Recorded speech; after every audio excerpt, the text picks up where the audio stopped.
Hi, Selina. Thank you so much for being here. Thank you for having me.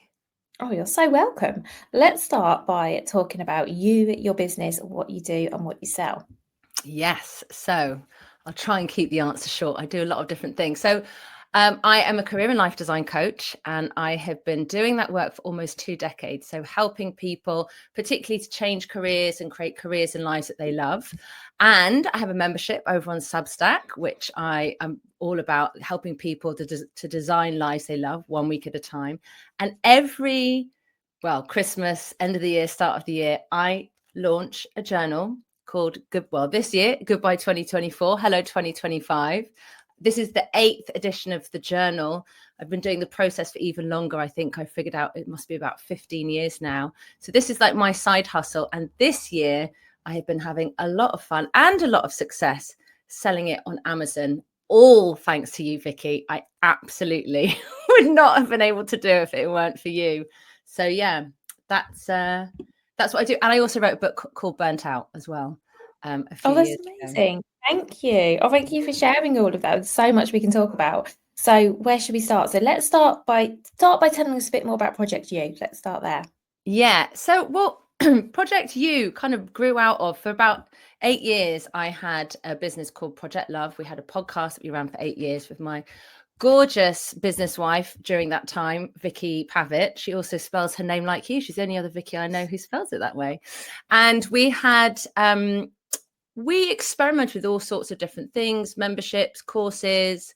And in that time, I said to her, I really, really have this dream of this journal, this Goodbye Hello journal. I'd already started doing the process. This process began as a Word document, as a PDF file that I first created for myself. So I think it was about 15 years ago. I had come to an end of a year that was just full of ups and downs, full of great things, full of tough things. My heart had been broken. I'd gone after dreams. It was one of those years. And as I came to the end of the year, I thought, before I rush into the next year, and in those days, I used to just rush through life. I was like, before I rush into the next year, I just want to take a moment and reflect on all that I've done and all that I've been through and the lessons that I've learned. And then before stepping into the new year, I just want to take a moment and actually get clear on what I want that year to be about and set an intention for it. Because New Year's resolutions, it's the only main tradition we have, as we step into the new year, and they don't actually work. All the research proves that New Year's resolutions don't work. And I think it's so sad, because I think it's such a great time to harness that collective energy of a new chapter and looking forward and what we're going to do with this next year. So I created this process. I loved doing it, shared it with my friends and my clients at the time, and they loved it. And I have to say, I've tried all sorts of tools and exercises and tried them out on people. But this was the one that really had people coming back year after year saying, oh, you're doing that thing again. And so I started to have this dream that instead of it just being a Word document or a PDF, what if it became a journal that you could then collect and you could see growing on your shelf year after year after year? So I said to Vicky, can we have a go at making this dream come true? And she said, okay, let's do it. So we did a Kickstarter, and we got, I think, 150% of our target. We sent out 1,000 journals that year to about over 20 countries all over the world, which was hell, because we were literally queuing up in the post office with the Christmas rush, with the Christmas queues, being like, this one's for Australia and this one's for Germany and this one's, all over the place.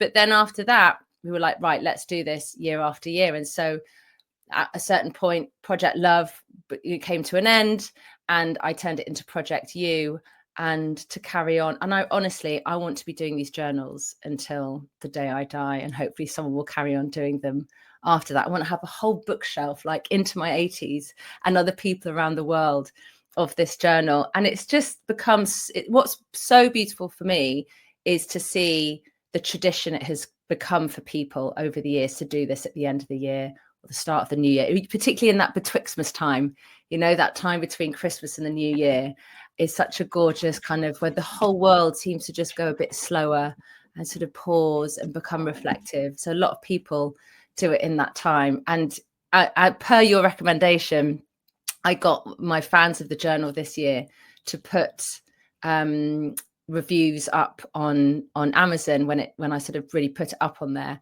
And so far I've had over 50, the most amazing reviews of how people use this as a tool in their life to get clear on what they want and go after their dreams and stay on track. So yeah, this is my real passion project. And I love the game of selling it as well, and seeing if I can each year just sell a little more. And yeah, this year my game has been Amazon, and so far it has been selling more this year than any other year by quite a lot. And that's definitely because of being on Amazon, which I have to say I love.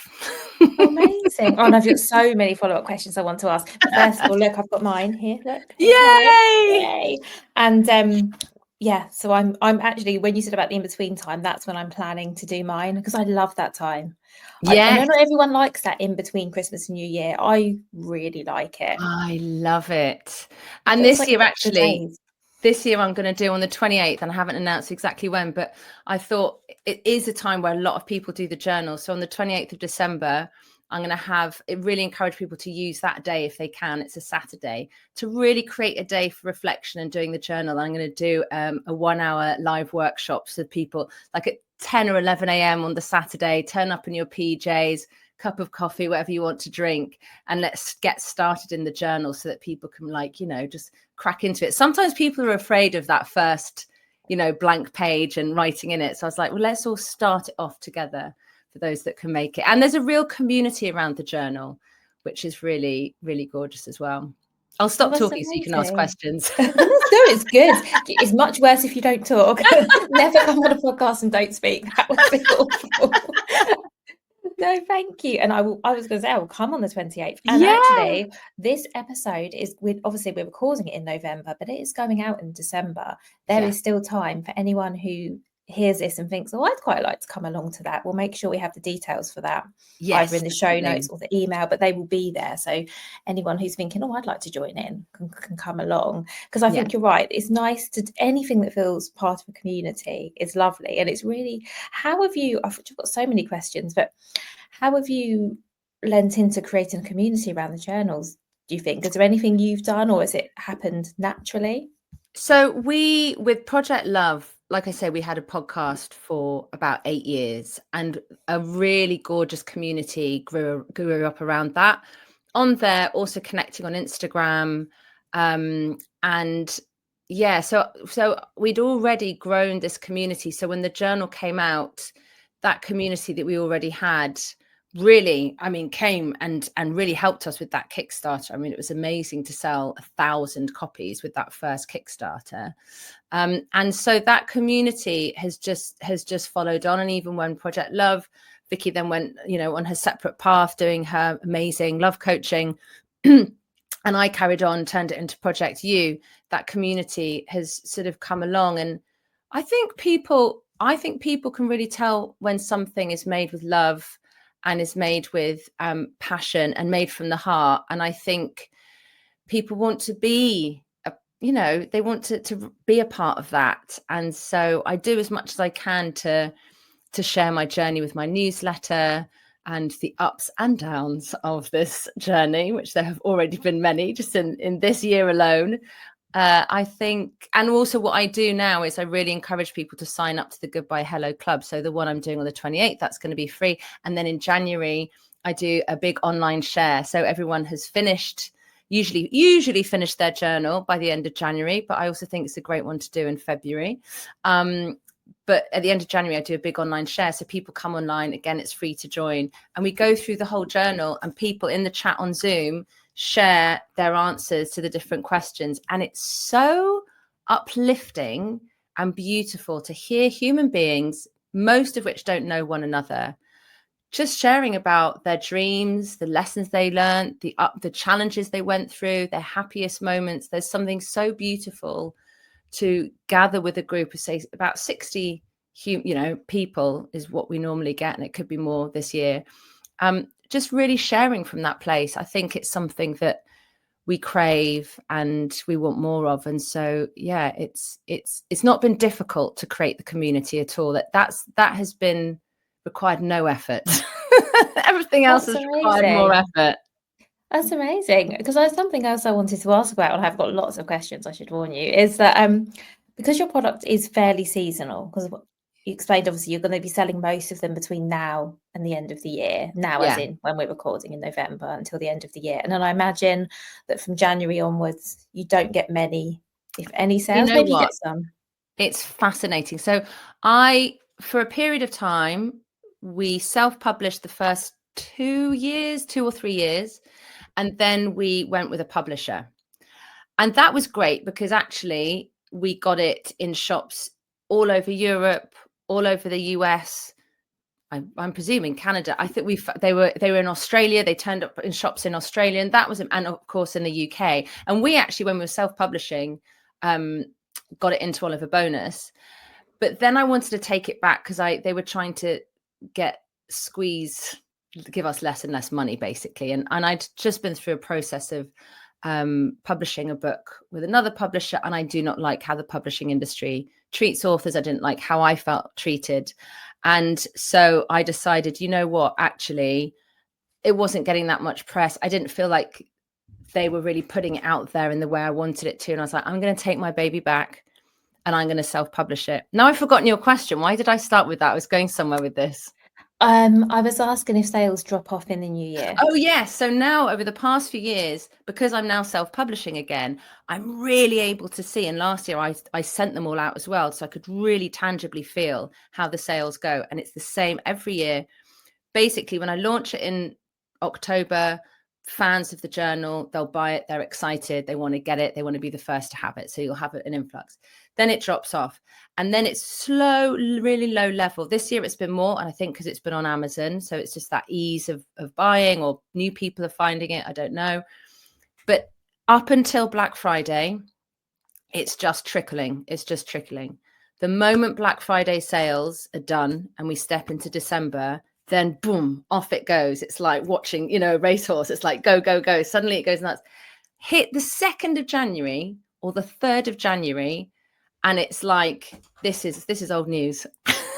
Like it's amazing how you'll have all of these sales coming in, and then we hit New Year, and now we're into 2025, and that's it. Why in the world would you even be thinking about 2024? And it's the same every year. It's amazing. So it's really fascinating. I really love the fact that I've got this, basically, really, it's 1 month to really go for it and really capture. But I think it's also the reason that it does sell so well, because it's a great Christmas present and it's so time specific. So it's this small window. And so I really harness that. But yeah, it's like a 1 month. I mean, I'm making an ad this year for the first time. And I was like, is it ridiculous to invest in having an ad made for Instagram and Facebook by the amazing Loveday Social, Alice Loveday Social? It's a stop motion video. But I thought, yeah, why not? Like, it's just a concentrated time.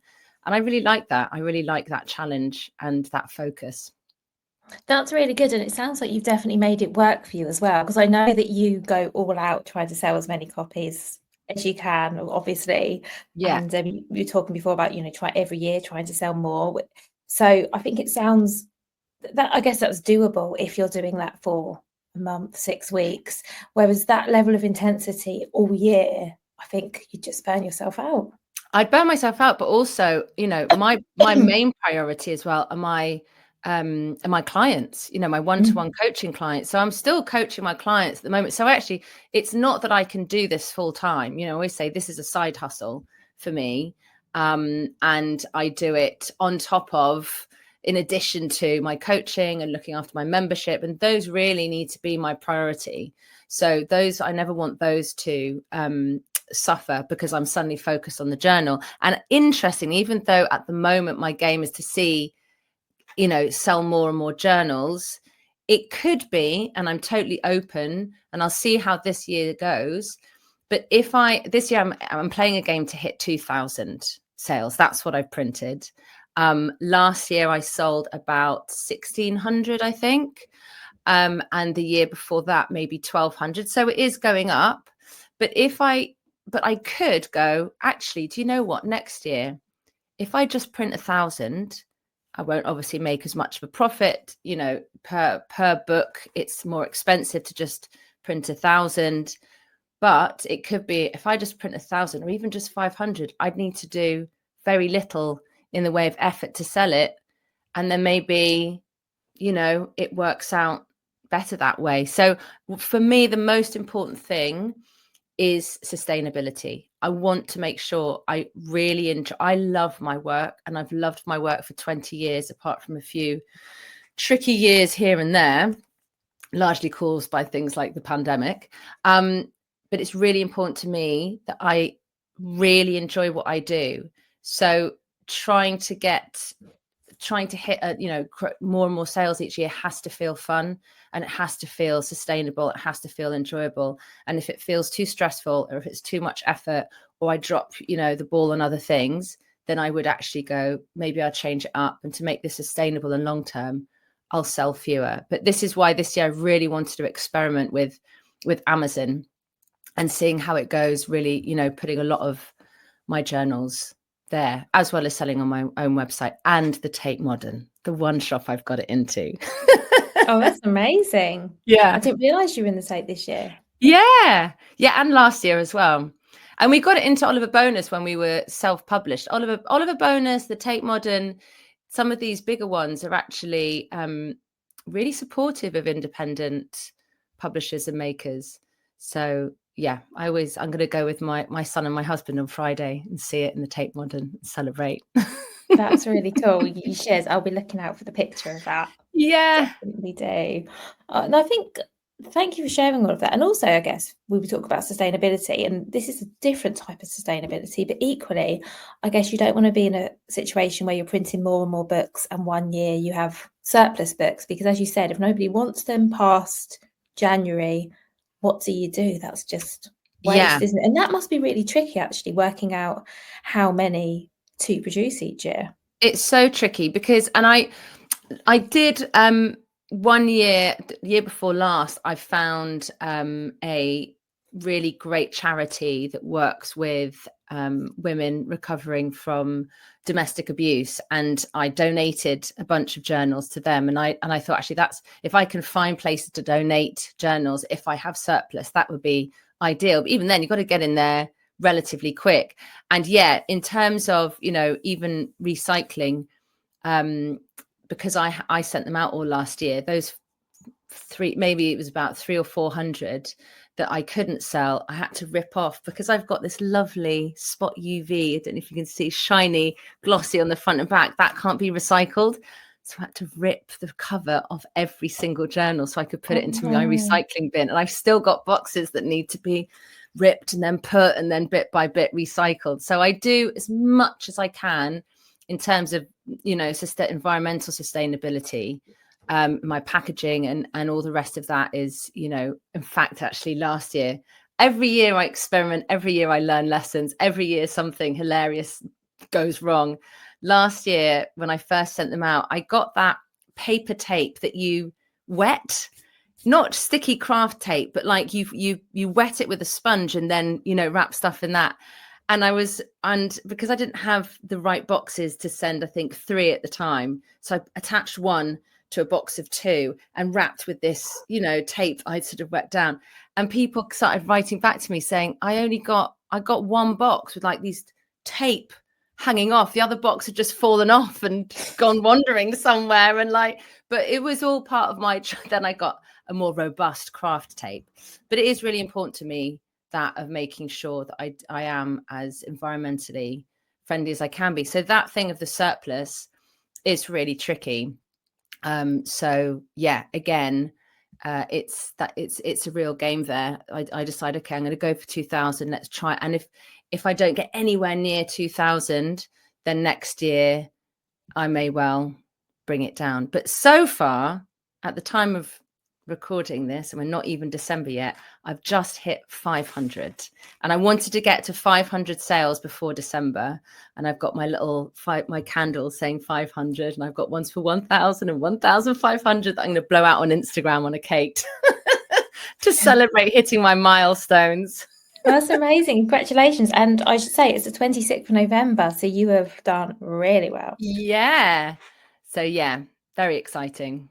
Oh, thank you for sharing all of that, because it's just having a seasonal product, I think, is maybe there's more to consider than people might realise there is to consider, which is why I know I'm digging down into quite a lot of details, but it's just really interesting because lots of us sell products, you know, the same products all of the time, but because yours has such a short window, I hadn't actually considered some of the challenges of that. I could definitely see, by the way, that it could work as a limited edition thing where there's only however many, and when they're gone, they're Yeah, gone. Then it's exactly. equally, it's sad for those who miss out, isn't it? So it's This is hard. the thing. I mean, this is the thing. And also because right from the start, we made it such a global thing, which is wonderful. You know, with our first Kickstarter, just doing it ourselves, we sent it out to over 20 countries. Then once we got it, we teamed up with a publisher and they were getting it out all over the world. So we've got a lot of people for whom this has become a yearly tradition. And so I am really passionate about trying to make it available to us, you know, in Europe, in the US, obviously in the UK, Ireland. And that's been one of the biggest challenges. Even this year, I had someone in Germany sending the journals out. She did last year through the snow every day, loved it. And this year we could not get the German customs to allow the journals into the country. And we've tried so many different routes, and even German, the German Amazon still, Vicky, are not letting me sell on there because of packaging, which I don't actually have. But anyway, it's that's part of the challenge. That's part of the game for me is, you know, trying to get it as available to as many people in as many countries as possible. I do my best. You do, and I'm glad you're viewing these challenges really positively. And I will say with the packaging thing as well, because that's a new requirement, hopefully by this time next year, it would have, when I say worked itself out, what I mean is, I think at the moment it's a requirement, it's a compliance issue, but by next year, I think they probably will realise that actually you don't have any packaging. It's just at the moment, everything's so strict, as it should be, but it's also hard for someone like yourself where actually these rules don't apply, but it's really hard to prove that they don't because it's new and people don't have the experience of, do you see what I mean? Yeah. And That's also tricky. hard when the people you're communicating with in Amazon are obviously not reading the email that you sent that explained very clearly that you don't have packaging. But anyway, you know, perseverance is the key with Amazon customer services, I have learnt. Plus, hi, Yes. Vicky. And we'll talk a little bit more about Amazon in a moment. We definitely will, because I know you want to talk about Amazon. But first, I just want to say as well, I did not realise that you launched with a Kickstarter. And Yes. I would love to talk just a little bit about it, because I know it was 8 years ago, and I'm sure that Yeah. Kickstarter's changed in that time. But I would still love to hear your experience because, yeah, it sounds like it was massively successful, and I'd Yeah. love to know what you think helped with the success. Yeah. So I've actually done 2 Kickstarters for the journal. So we did the first time we launched it, we did a Kickstarter. And then I did it again 3 years ago when I took it back and I was like, I'm going to self-publish this. I think using a Kickstarter is brilliant as a marketing tool, actually, because talking of that community, bringing a sense of community, people feel really excited when they feel that they have played a part in turning this into reality. And I got some brilliant advice from a friend at the time who'd also done a successful Kickstarter when we did it 8 years ago. And he said, bring it to the point where you actually even have, they can see the copy and say, look, we've designed it. It's ready to go. We've even got these 2 copies for you to look at. But now we need your help to raise the funds so we can print it and send it out to you. So that's already, and it's creating a game, it's gamifying it so people can see, you know, that countdown, you've got the sort of numbers going up. He said things like, there's all sorts of statistics. If you could get over 50% in the first week, then you're more likely to, you know, definitely meet your target, what kind of target to go for. Some people go for a low target and massively pass it. We went for a fairly chunky target. I think we tried to raise £10,000. Is that right? That sounds like an insane amount, but I think that is what we went for. And I think we managed to make £15,000 1,000. That now sounds like a lot, but I do think that was the case. It would make sense. We sold 1,000 journals. It's really valuable as a marketing tool. Creates a great community, creates great momentum. The second time I did it about 3 years ago, I think I went for maybe a slightly lower target. I can't remember, but it was a really good way to kind of launch and make a buzz and get people involved in, come on guys, bringing community together, share with your friends so we can make sure you get the journal. And it was also, people really do want to get it now. People who are using it every year as a sort of New Year's tradition instead of New Year's resolutions, or in that lovely betwixtmas period, they wanted to make sure it happened. And so they share it out amongst their friends and say, come on, buy one so we can make sure it happens this year. So they're really powerful. I have to say, doing it on my own 3 years ago, I mean, it pushed my stress levels and my anxiety to the max, because I was like, the moment I hit like go on the Kickstarter, I was like, what if I don't meet the target? But actually, there are some really good tricks. Again, this friend told me 8 years ago, he said, have some really high ticket sort of rewards. So have a couple of rewards that are 1,000 or 2,000 or 500, whatever it is. And if you're almost there, get someone to choose that high ticket reward to push you over into the, because what happens with Kickstarter, if you don't hit that target, it's not like 80% that have bought it still get it. No one gets it. So I was just like, we can't risk no one getting it. So he's like, so have someone push it over, and then they don't actually have to then, when it goes through, they say, yes, I do want you to take this money. They can just go, So I don't know if that's cheating, but I thought it's an important trick to know about, because most people doing a Kickstarter, it's, trying to do something that makes a difference or is a creative project. And I think it's useful to have these little tips. But you have to have a strong nerve to do a Kickstarter. One of the things also we did in the first one, and I must have done it in the second one, I can't remember now, is we made a video and my brother's makes videos, so we were able to do it with him, but made a video explaining the story and telling the story. And it's really good for brand awareness as well, I think, doing a Kickstarter, but it definitely creates that community straight away around the product that you're putting out there. And I think it's great for books. I think it's a really I think it's a really good way to launch a book if you're self-publishing, is doing it as a Kickstarter. That's really useful. Thank you. And actually, I would also mention that we did an episode on crowdfunding, I want to say a year ago. I can never remember, because when you've been podcasting for 4 years, it's really hard to remember. And I'm going to link to that one in the show notes for anyone who's interested. Thank you for sharing all of that. I didn't know the thing, and perhaps I did, but I completely forgot that if you didn't hit your target, you don't get anything. That's on Kickstarter. So different crowdfunding platforms are different, but definitely with Kickstarter, that one, I think other ones don't do that, and you get you still get whatever you did make. But with the Kickstarter, part of the buzz is like, we need to meet the target for anyone to get a journal. So then everyone's really invested in spreading the word and getting their, grandma and their friend and their whoever to buy the journal. And so it can be a really good launch and marketing tool. I can see that, because you'd be so much more invested if you really want something. You're going to be so much more invested if you realize that actually you might not get it if another 50 people, whoever, don't chip in. I can see. And I guess people are then doing your job for you, because they're wanting people to buy one. And there's the game of it. It's got a deadline. It's got a deadline by which you need to buy it. It's got, it's gamified, so you can see that number going up, so you can be creating that buzz and, reminding people 1 more week to go. If you've got any friends you think that would love the journal, please let them know so we can reach our target.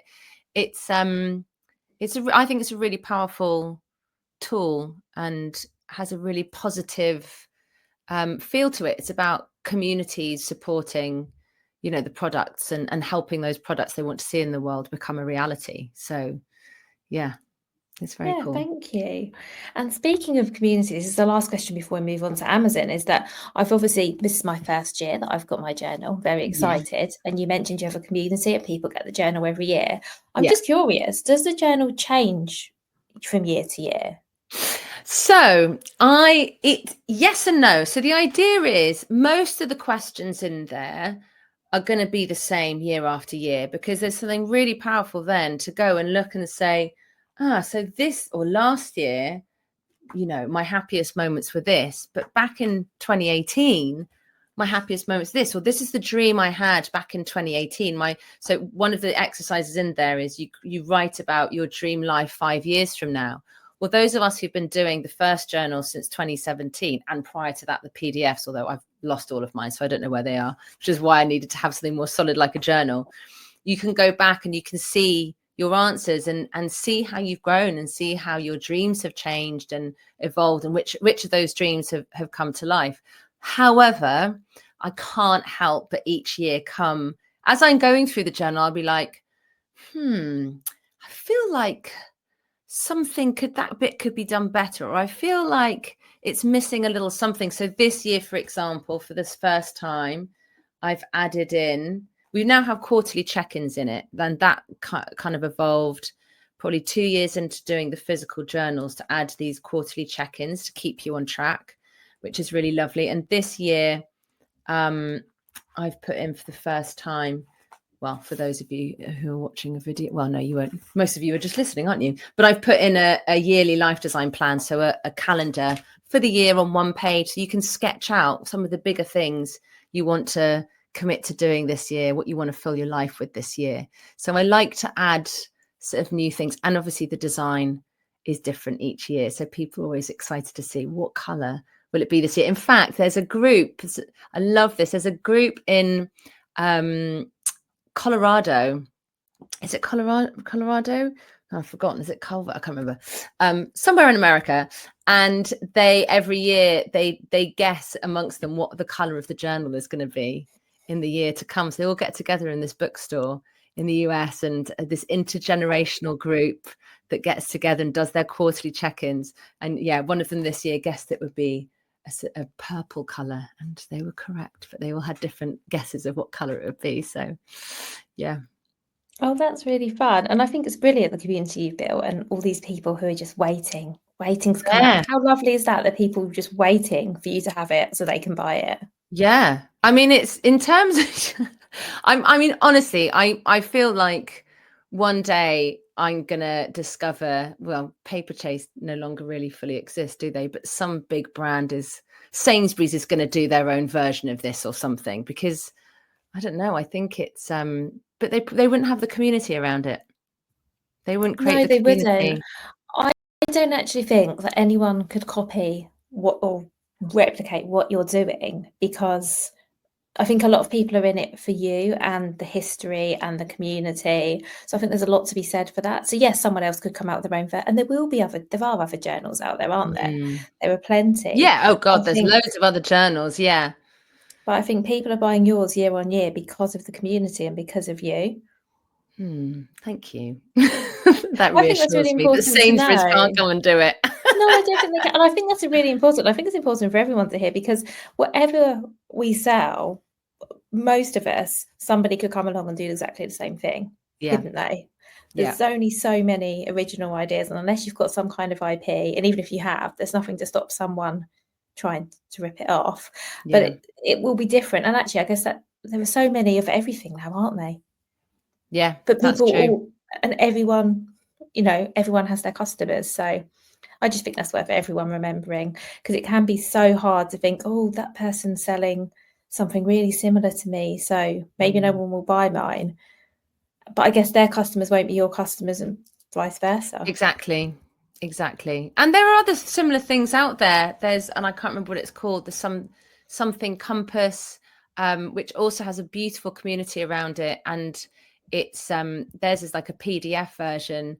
And it's also something you do in the new year. Some people do both of them. They do that one and they do the journal in my journal. And so, yeah, but I think it's also, I don't know if it would be worth the while of somewhere like Sainsbury's doing it, because of the fact that it's got 1 month window really of selling it. They might be like, oh God, no, it's not worth our time because of the issue with the surplus. So anyway, we'll see. It hasn't happened yet. I don't think you have anything to worry about. And actually, interestingly, I've just recorded another podcast episode before this where we were talking about comparison, and the key point of that was that everything's inspiration, but people will always gravitate to you or to your products, and it doesn't matter whether you think someone else's product looks nicer than yours or they've got more followers than you. That's all sort of quite irrelevant, really. Easier said than done. Yeah, you're giving me ideas of things for next year as well with this. Oh, that's exciting. How to develop the community, but yeah, okay. Thank you. Oh, you're welcome. So let's move on to talking about selling your journals on Amazon, because I know you've done it before this year, but you know, when we spoke a few months ago, you mentioned this year you really wanted to go for it on Amazon. So let's first of all, why was that? Why is this the year you thought, right, let's see what I can do on Amazon? Again, because of the timing, you know, Christmas time, people need these journals, particularly as we get closer and closer to Christmas. They want them ASAP, obviously before Christmas Day for gifts. But, you know, sometimes people are like, oh, I need to get it now to, you know, I'm going to go and see so-and-so in 2 days. And people, I'm a very last minute person, so I'm always thinking of the last minuter. I also know, I know there's so much out there about don't buy from Amazon, but for me as an independent publisher, creator, it's so valuable because it gets to a huge marketplace. It means that being fulfilled by Amazon, I don't have to be dealing with the stress of getting these posted out on time, relying on Royal Mail. So the first year I started self-publishing was the year of you know, all the Royal Mail strikes, which I totally understand, you know, and it's really important that people get paid well. So I get why they were doing it, but it really impacted on me. Like the people were very understanding and very patient with it, but the stress of being like, I don't know when it's going to arrive. Like it's a nightmare. Also, actually, you know, one of the other things is I'm seeing more and more scammers appear on Instagram and Facebook and online. And I think that there's something, if people can find it on Amazon, there's a level of trust in terms of that it will get sent on time, that we can, you know, if it is a scam, you're protected. Like, I just think actually, and also the other thing about Amazon is then seeing, I knew it would get to Ireland. So last year, getting any journals to Ireland, whether we sent them out from Germany, which was our base for the EU, or from the UK, don't know what's going on with the with getting post into Ireland, but most of them just never arrived. And then I discovered when I did put it on Amazon for a period of time, UK Amazon, that then it was fine, that people in Ireland could get it on, you know, Amazon UK. So all of these things combined, and then of course Prime, Amazon Prime, just before Christmas is, you know, for people who use Amazon Prime a lot, then that's a massive bonus. So because of the time of year, it just felt like, it more and more realizing the benefits of it. Interestingly, we did look at Amazon. I've got a friend who works at Amazon. And when we first started self-publishing 8 years ago, in the second year we did look at Amazon, and we called up Amazon and we spent ages trying to understand the guy on the phone that was explaining to us how it worked. And my friend was like, oh yeah, and then you can just send it out to to all of Europe, and Amazon has its own planes and da-da-da. And we attempted to set it up and just could not get our heads around it. I just was so afraid. I just thought it was beyond my capabilities to understand how to make it work. And I didn't dare send them out. So that's kind of why the last couple of years I experimented, just sent a few to Amazon US. And then I was like, wow, it worked. Then I sent some more, and then the boxes did a full circle, went to the US, came all the way back to the UK, because the UK courier that I sent them with just lost all of the paperwork. But anyway, lessons have been learnt, how to make sure that your boxes are just completely covered with the correct, everything. But yeah, so I think I didn't know if it would even work, I think, the last couple of years. So it was tiny experiments. When I managed to was able to make it available on Amazon Prime last year, I was so excited. And it was only on there for about a week, and then it was back to me fulfilling it myself. I was sending them all out last year. I thought, well, I make more money this way if I fulfill it myself. But actually, the cost of my time of chasing the postman down the street, of never being able to leave my house because he might come between like 12 and 4 p.m. that day, of slugging through the cold weather to the post office because the postman hadn't come that day and I had to go, it was just, I was like, do you know what? I would rather completely outsource this to Amazon. But I knew from experience that with things as complex as this, as well as, and I've done the same thanks to you with my Facebook and Instagram ads, it's really important to me to actually get the help of someone who really knows what they're doing, to make sure that I'm not missing a trick and not accidentally doing something wrong. And, so I am really, really grateful for Amazon. I feel like I'm one of the only people out there vocally saying, I think Amazon's really great for some of us, independent creators and publishers. But yeah, it's been really exciting, and it has proven this. I mean, it could be, yes, year on year I do see growth, but I feel like this year the growth has been greater because of Amazon. And yeah, I've definitely been selling more through Amazon, even in this quieter period. So I'm excited to see what happens now when we step into December. Well, I think one of the great things about Amazon is it puts you in front of new people. And I know there is a bit of resistance often to selling on Amazon because people say, oh, I want the shops and small businesses. But actually, and I mean, I know it sounds like it's within my interest to say it, and it kind of is, but it's true that small businesses are on Amazon. So by saying I'm not going to shop on Amazon because I want to support small businesses, actually, a lot of these small businesses are on Amazon, and a lot of small businesses on Amazon need sales on Amazon, because when you consider Amazon's a great marketplace, but as you know, there are fees and there are things that make it less than ideal. You need people to buy from you. You need to get sales for it to be worth you being there. Yeah. And especially if you've got if you're using FBA, because if you end up, hopefully you won't end up in this situation, but if you're using FBA and you find out actually you've got units left and they expire, or they're sat there and no one's buying them, it's Amazon's complicated.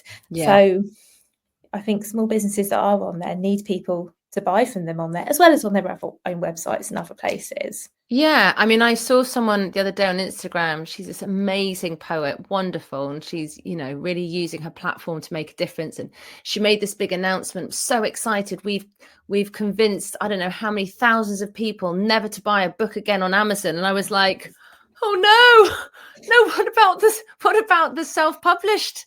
I mean, I'm not an author. This is a journal, sort of somewhere in between. Well, it's a planner, isn't it? We're calling it a planner anyway. It's not a book, but for all intents and purposes, it's a book. And I was like, well, hang on a minute. But Amazon is amazing for self-published authors, and the publishing world actually, and then sadly, independent bookshops can't support self-published authors. A lot of them can't, because what we found trying to get the journal in there, they were like, we only go through the main distributors. We go through main distributors because otherwise it'd be a logistic. I spoke to an owner of an independent shop, and he said, bookshop, and he said, I do take on some self-published authors because we want to support them, but it's a logistical nightmare because of keeping on top of all of, from these different suppliers. Basically, you're having thousands of suppliers if you got 3 books from this person, 4 from that person. So what I found as a self-published author, journal creator, was that you can't get into the main distributors, you can't get into the main bookshops, you can't even get into the independent bookshops. And with the print on demand with Amazon for authors, but I also know people creating journals through print on demand. I didn't want to do it that way because I've got a sort of, more luxury journal that Amazon wouldn't be able to create with its lovely spot UV, and it's got lovely inside flaps and all the rest of it.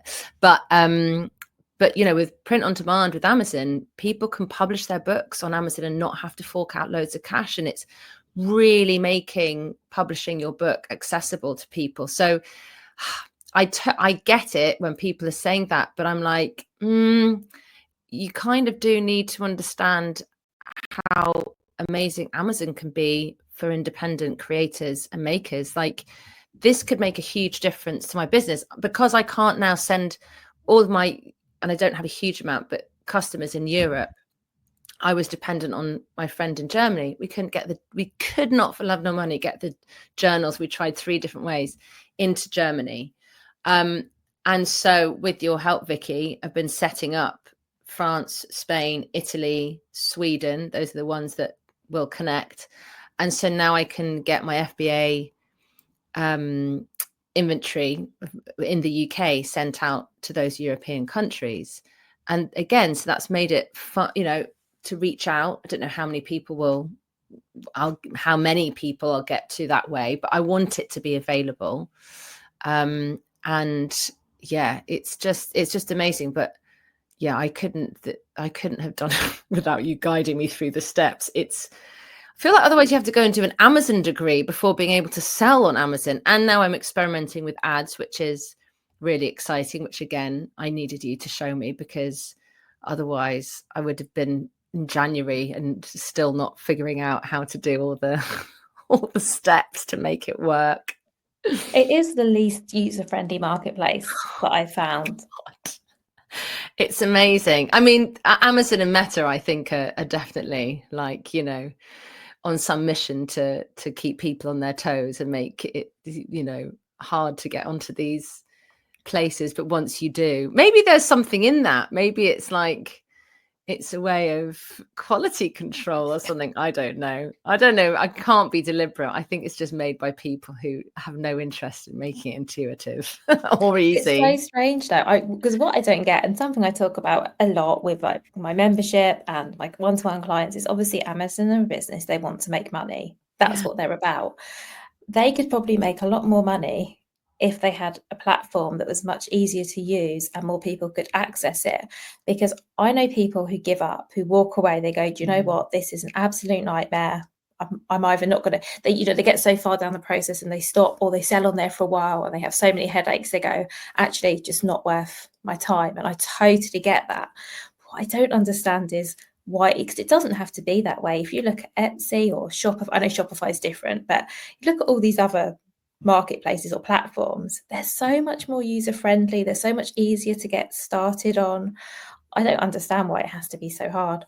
No, that's why I just wonder if it's actually a strategy. It's a strategy of theirs to make it deliberately difficult.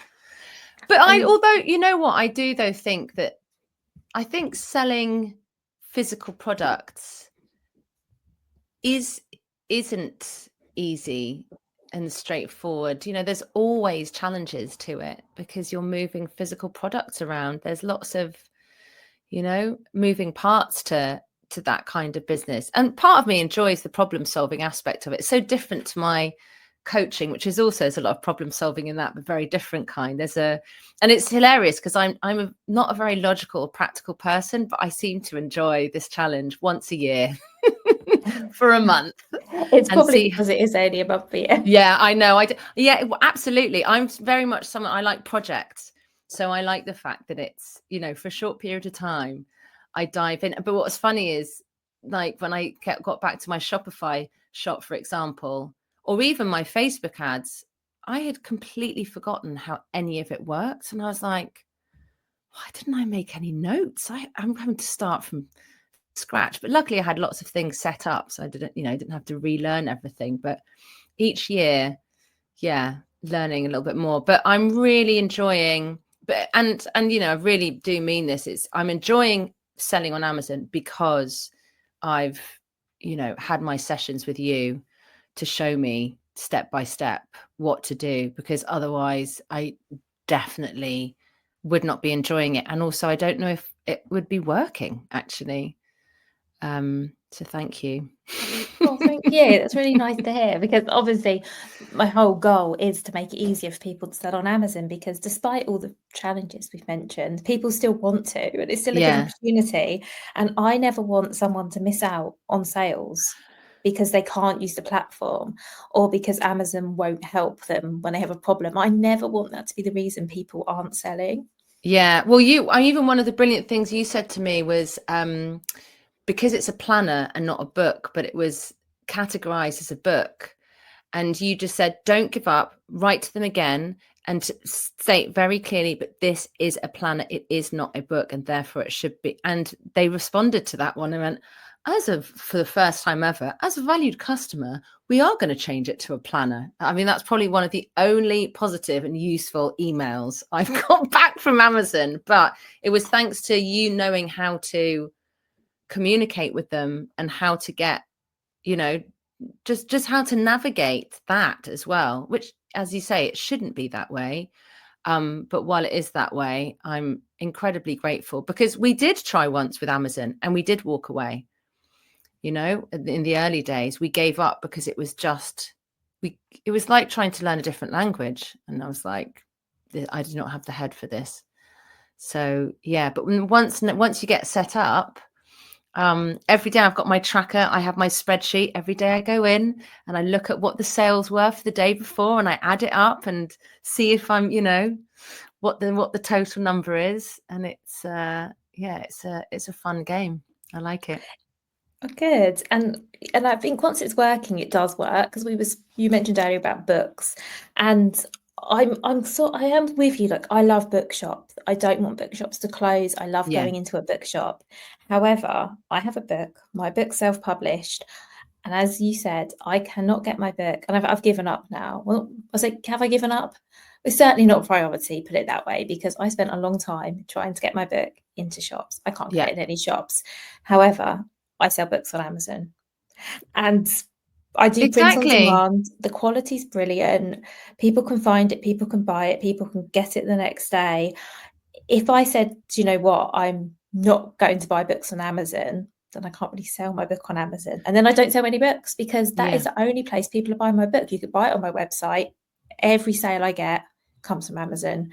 And yeah.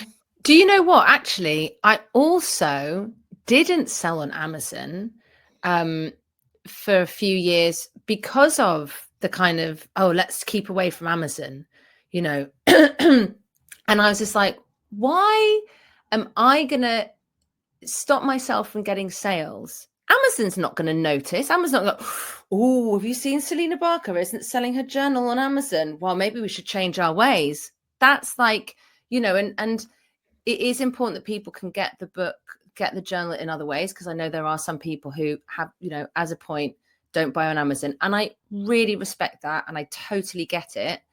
But there are so many people who do buy on Amazon. And and like I say, particularly with books, I think what people forget and don't realize is it's a huge champion of self-published authors.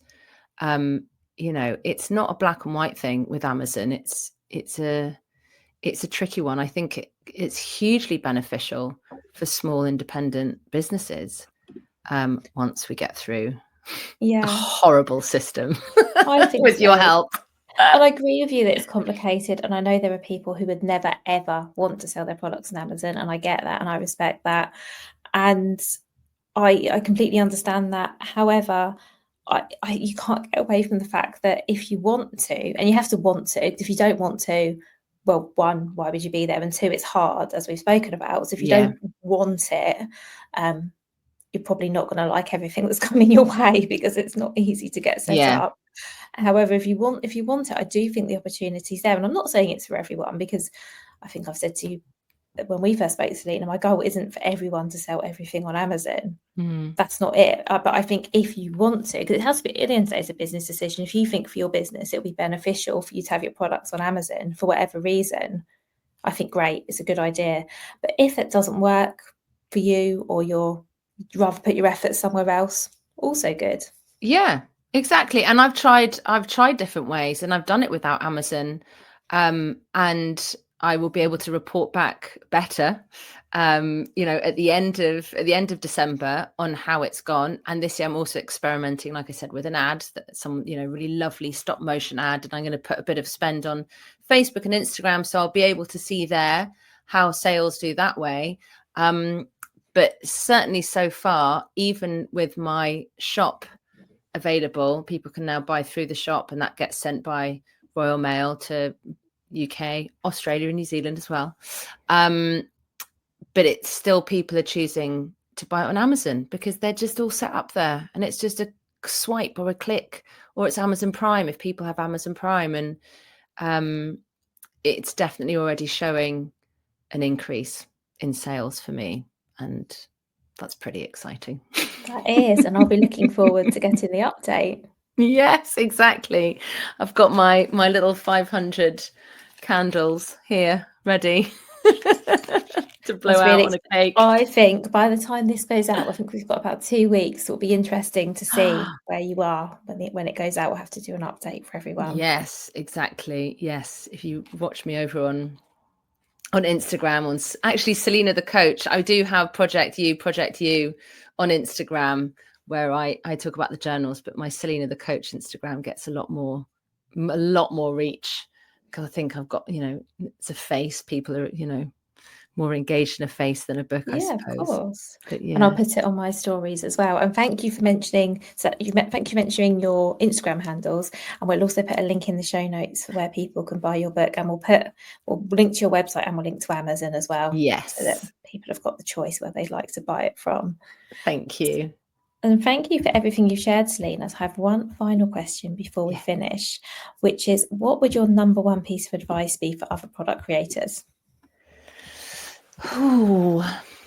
I think make sure that whatever way you're selling it and whatever way you are marketing your product, make sure you're doing it in ways that feel fun to you.